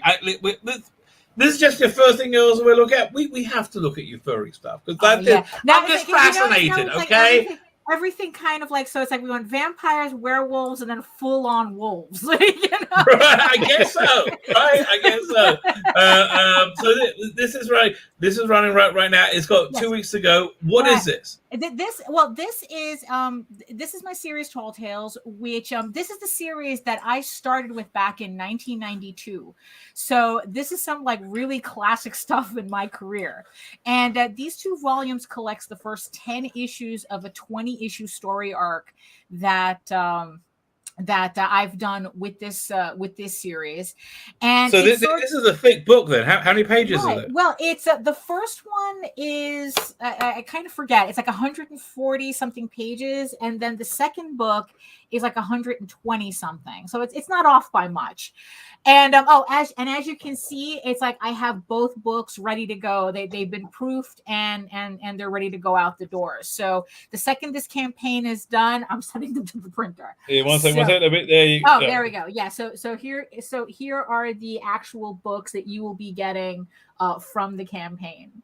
So they each collect issues 1 through 5 and then 5 through 10 of the series. But you can also get them separately if you want. If you supported the first campaign for the first volume, and like everybody else, I mean, it's like this is all black and white work. And I think that it's much more enjoyable on the paper than digital, honestly. But we do have digital levels for everybody, especially if you're kind of like, you know, bulky on that international shipping. So it's kind of like if Disney did Lord of the Rings, but if Disney didn't have, you know, if Disney had Don Bluth directing and didn't have shareholders insisting there was a if Disney wasn't pure evil doing Lord of the Rings. Yes, exactly. Right? There we go. If the frozen head of Walt was like going, look, it's like, you know, give me the Black Cauldron again. You know, it's like Robin Hood. Yeah, exactly. You know, so it's kind of like actually that was the original genesis of the story, was Disney's Robin Hood. And you know, it's like, what if we did Disney's Robin Hood but a little darker and meaner? So it's like, but not exactly Game of Thrones. It's like this book, right? Like, you know, it's kind of like PG-13. If you're like a fan of like Savage Sword of Conan or like Fritz Lieber's books, you know, the Fafard and Grey Mouser type, that's the type of like adventure stuff that we're doing here. And if anybody needs, you know, has 15 minutes to, you know, to waste, I have an entire primer on this entire series. So it's a fun video. Exactly what's going on with it, because we're talking about there's like over 1,000 pages worth of content throughout the entire series. So there's a lot going on.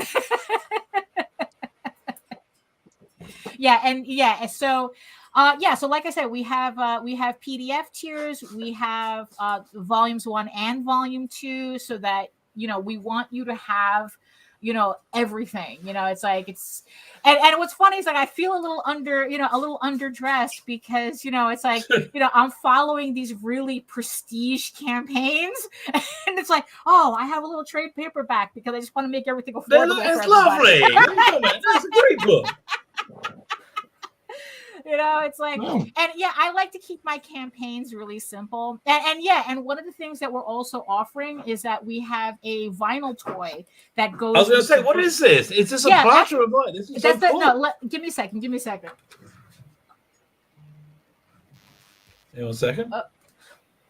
This is a vinyl toy of one of the characters. So here is to give you kind of like wait. Yeah. So that's so cool. How did you do that? So good. We had it manufactured. We went with a vinyl toy manufacturer and had them done, you know. That's fantastic. And we have 6 colorways for this. So this is the main one that we have. Right. It's the green colorway, but we also have them in glow and blood splatter editions. Oh wow! So going Yes. with the theme, yes. So yes. So how many of those did you have to make? We made about 1,000, and most normal people spend that type of money on a car. Right. But us being an independent comics, we're not normal by any stretch of the imagination. So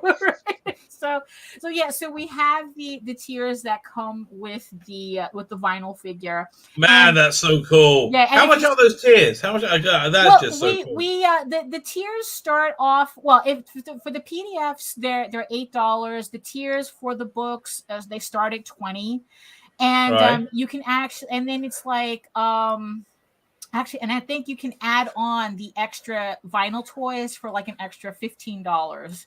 Depending. That's really good value. You I want to tell you, it's collect. great value. You want to Yeah. collect all the colorways. And then Right. it's like I have the sketch covers that I also offer. But like I said, I like to keep this. I like to keep my campaign simple. Because it's Listen, like- that vinyl's awesome. Yeah, thank you. This is fantastic. I love that. And then it's like we have stretch goals for a trading card collection that features the covers to the individual issues when we did them, and it includes what I like to call the infamous issue 9, which is the one that you see here with the porcupine exactly. with his head in the I boots. understand his expression. That Yeah, makes it's like I have gotten so much crap at conventions for that cover. really. That it's like, why yeah, are people mad there at are you? people- I don't understand why yeah, they're mad it's at like you about it. they look at everything else. It's like, oh, that's cool, and then they get to that cover and they go, "What are you trying to sell my kids?" And it's like, oh, for Christ's sake, it's just a joke image. Come on, he's short. Yeah, it's oh no. I mean, listen, I empathize with the character. All I can say. Exactly. So at least I get to show off that infamous cover in peace, at least on a trading card. So yeah. So here's all the different. Here are all the different colorways for the vinyl that you can add on to the campaign. So it's like I would go for like the black and white with the red. Dash. It's very dramatic. Yes, that's a very popular one. Yeah, because it is dramatic. But the glows though, man, if you needed like a fake nightlight, that's it. Oh, so cool. Man, really what is this made? Like China? Yeah. I mean, yeah, it's like you. I mean, it's like because it's like it's actual vinyl. It's not like it's 3D printed. So I mean, we literally had this sculpted and everything. So yes, it's fantastic. It's so cool. I love it. Yeah. I absolutely love it. Thank you. And if you also wanted to try out the rest of our series, for $5, you can get you can add on like a random issue of our other story arcs, so that you can also get to know the series as it continues. So we kind of try to give an option for everybody who may not be familiar with our work. But just to make it easy, just so we want you to enjoy it. And, like I said, I like to keep my campaigns simple. So this has got, so we got 2 more weeks to run, right? Yeah, about 2 more I'm weeks. sorry. I'm just trying to navigate it. I'm not used to Kickstarter. It's like, unfortunately, it's like my audience is mostly on Kickstarter. So I haven't really transferred anything over to Indiegogo yet. Not that I have anything against it. It's just my audience is on. No, listen, you go where you go, and where you get money. It's But I get $35 for the vinyl flip. You get the hard copy and the toy. Yeah. That's got to be your go-to one, right? Zero. How can I have 0 backers?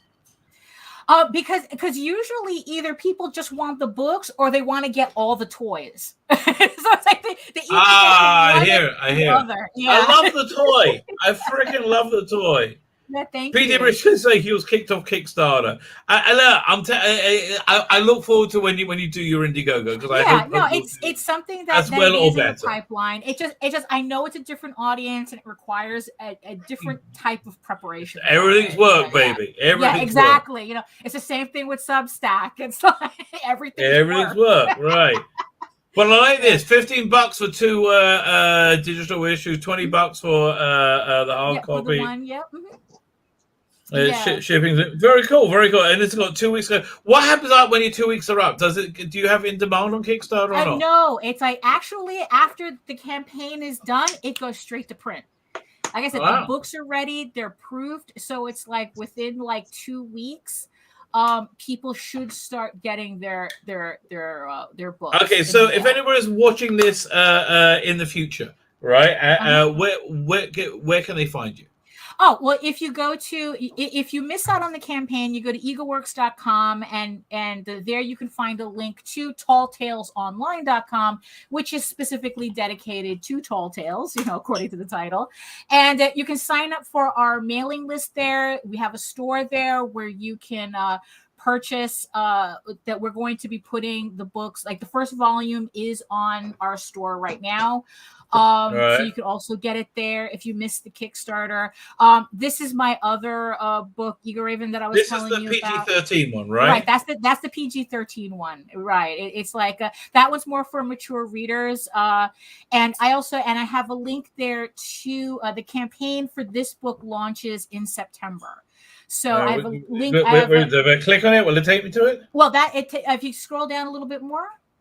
Scroll down right here. It says, okay, so that's the image, and there's a link right above the image.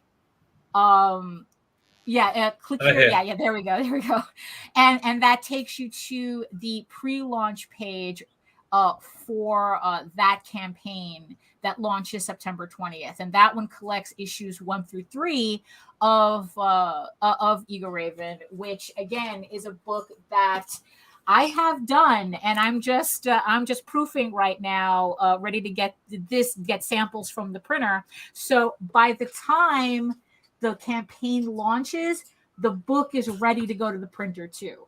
So I don't like to make anybody wait for any of my books. right.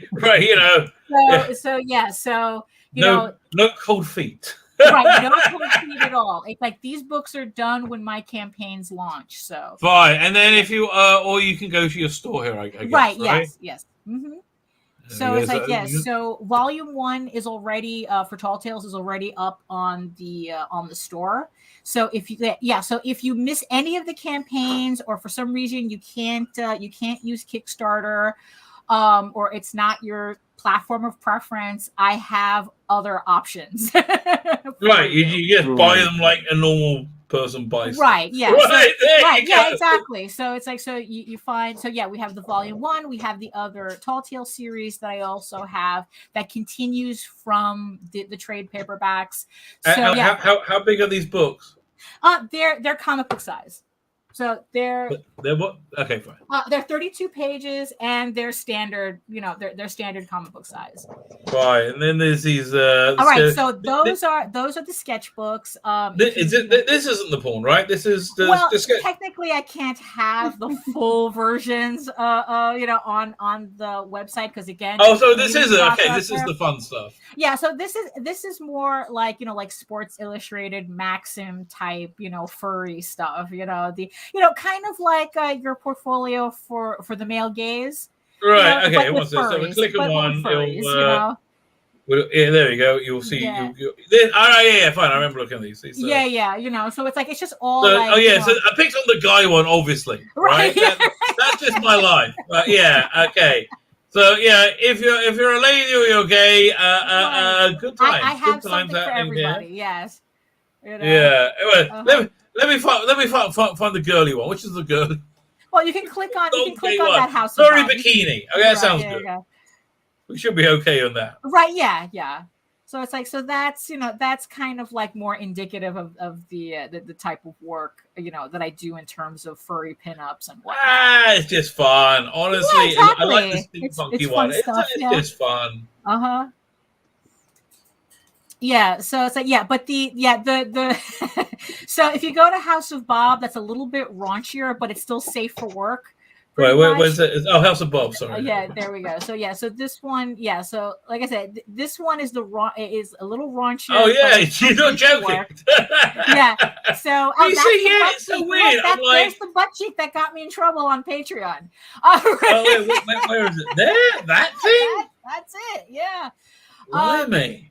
And so I just have to figure out a way to be able to get the uncensored version available. Honestly, there just should be a way that you can put a thing behind a paywall. Yeah. What I forgot again. Yeah, but you see, the problem is it's not the platform; it's the payment processor. Yeah, and yeah. It's you nailed it. You were right. It's MasterCard that's telling these platforms you cannot have this on your platform, or we will permanently ban you from accepting credit cards. Right. Like that's literally they're threatening these companies, and it's like, oh, thanks. So fine, and then you got. I love the buttons as well. I have the stickers, I have the buttons, and also it's like I have prints. And if you haven't noticed already, I also a lot of these items I have on sale now for like up to 50% off. So if you check out my store, you can pick up a lot of these things for up to 50% off. So. And this is original art comic sketch covers. Yes. What's this?